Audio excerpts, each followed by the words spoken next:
Now let me do this integral by two methods. The first method,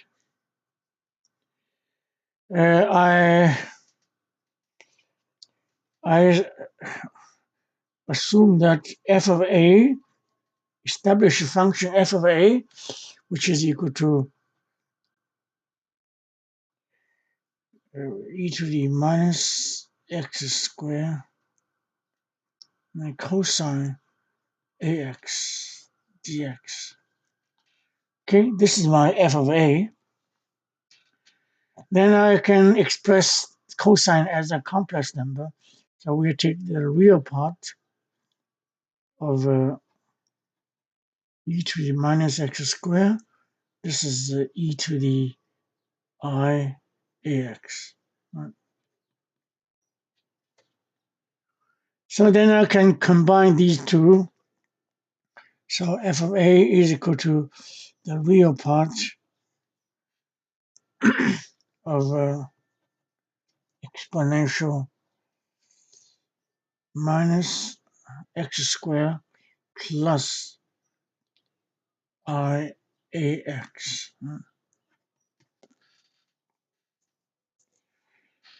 Yeah, then I can completing the square for the exponent. So this one is the real part. The completing the square. This is equal to negative x minus ai over 2 square minus a square over 4 and the dx. Simply the completing square for this one. Then this one will be the constant, can be taken out. So this one is equal to e to the minus a square over 4, and then the real part of exponential minus x squared x minus ai over 2, right? And a dx could be written as a dx minus ai over 2. While as x goes to infinity, this goes to infinity for the real, we consider the real part. So that means this one satisfies the Gauss integral, right? So this one is equal to, this means that f of a is equal to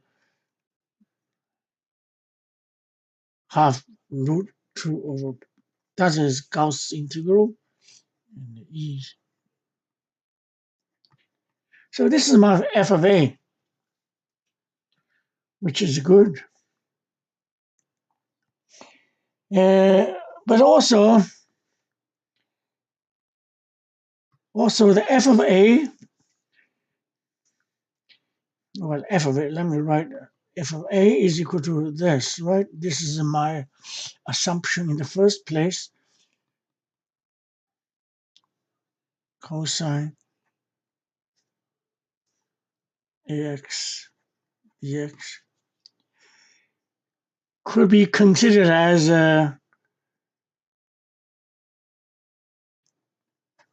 e to the negative x squared. This is a d sine ax and divided by divided by a, right? So this is equal to cosine x dx. Now, the reason writing this way because I want to do by parts u dv. So this one is equal to u, right, minus x squared times v. V is this, right? That's uv minus v du. V du. V is this. Du is this one, derivative with respect to x, that's e to the negative times negative 2x. Right? Dx. Very good. So this one goes to this one's a 0. This one goes to 0 is a 0, so everything's 0. So this one's plus, minus, minus, plus 2 over a, and the integral. And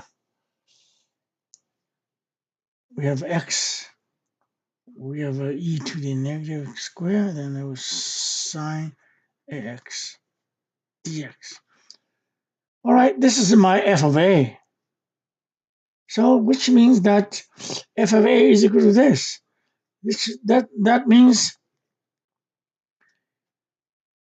2 over a integral, right?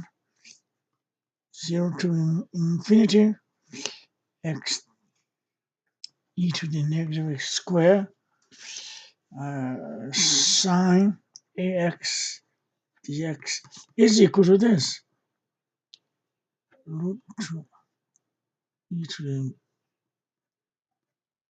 right? This is my f of a. F of a is also equal to this, so this is equal to that.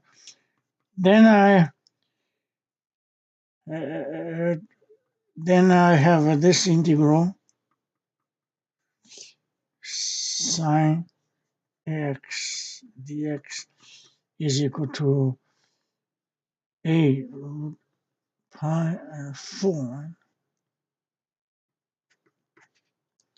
Very good. Then I differentiate both sides. See, differentiate both sides with respect to a. So this side is equal to integral. This one is cosine times a, so times x is a constant, so it becomes x squared e to the negative x squared cosine ax. Yeah. This side we differentiate with respect to a. Well, we use the product rule, right? Use product rule. Remember, the place is small. Product rule is this one, a squared over 4 plus a times exponential a squared over 4 times the derivative of 4. That's a chain rule, right? Then my integral I is when a equal to 2.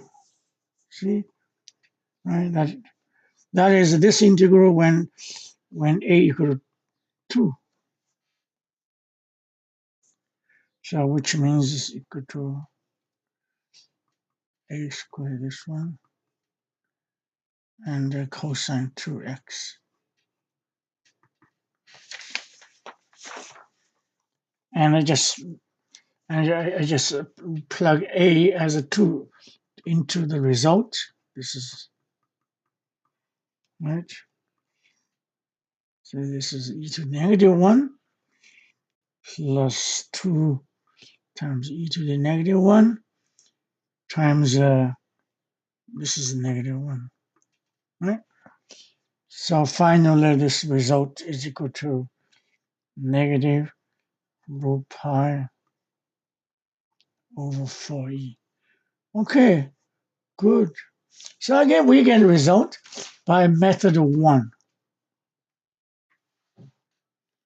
Well, now method 2.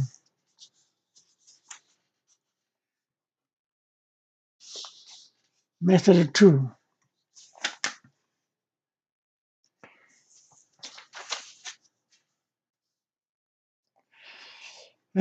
We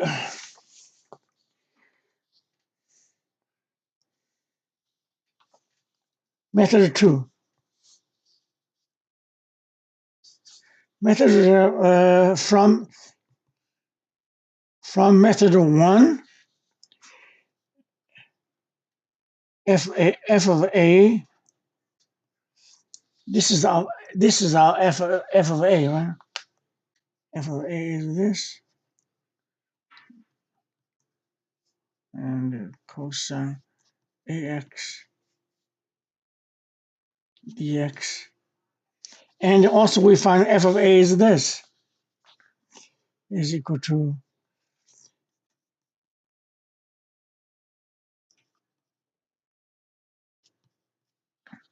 okay, this is the result from from method 1. Now the method 2 is start from here while we differentiate both sides with respect to a. Right? Differentiate both sides with respect to a. So which means that f of a derivative, this one derivative is equal to negative, right? Negative, x is a constant, sine ax times x. That is the left-hand side derivative. This side derivative is equal to e to the negative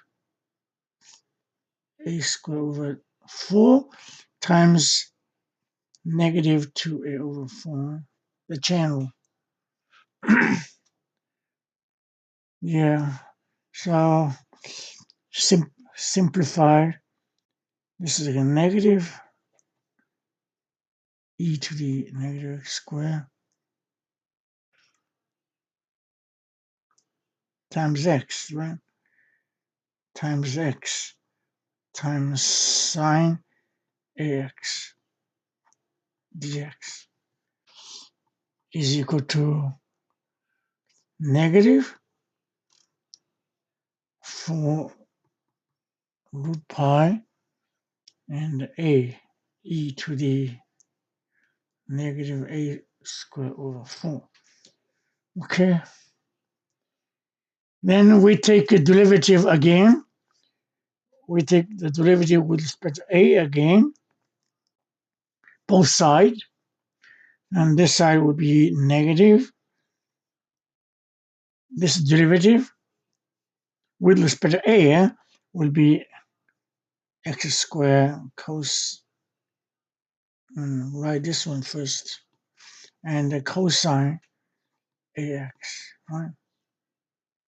Dx, because x is constant. This derivative is equal to x times this one become x squared. So this one is equal to,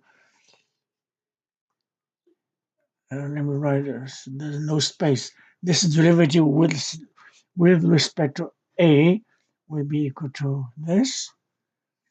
This derivative, which is the product rule, a squared over 4 plus a times this one times the negative 2a over 4. Okay, so then this is negative x squared e to the negative square cosine ax dx is equal to this stuff, right? So the common factor is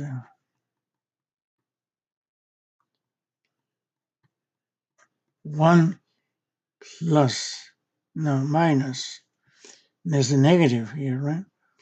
1 minus 4 2a squared. Yeah, then this I is equal to a equal to 2, right? When a equal to 2 is my target integral. So this is equal to negative I. So negative I is equal to negative,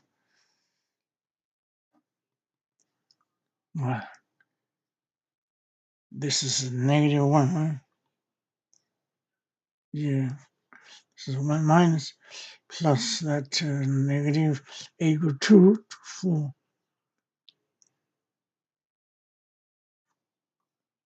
Yeah. So this is equal to 4 e square root. Yeah. Okay, this is my negative I. So my I is equal to negative over 40. Wow. What a result.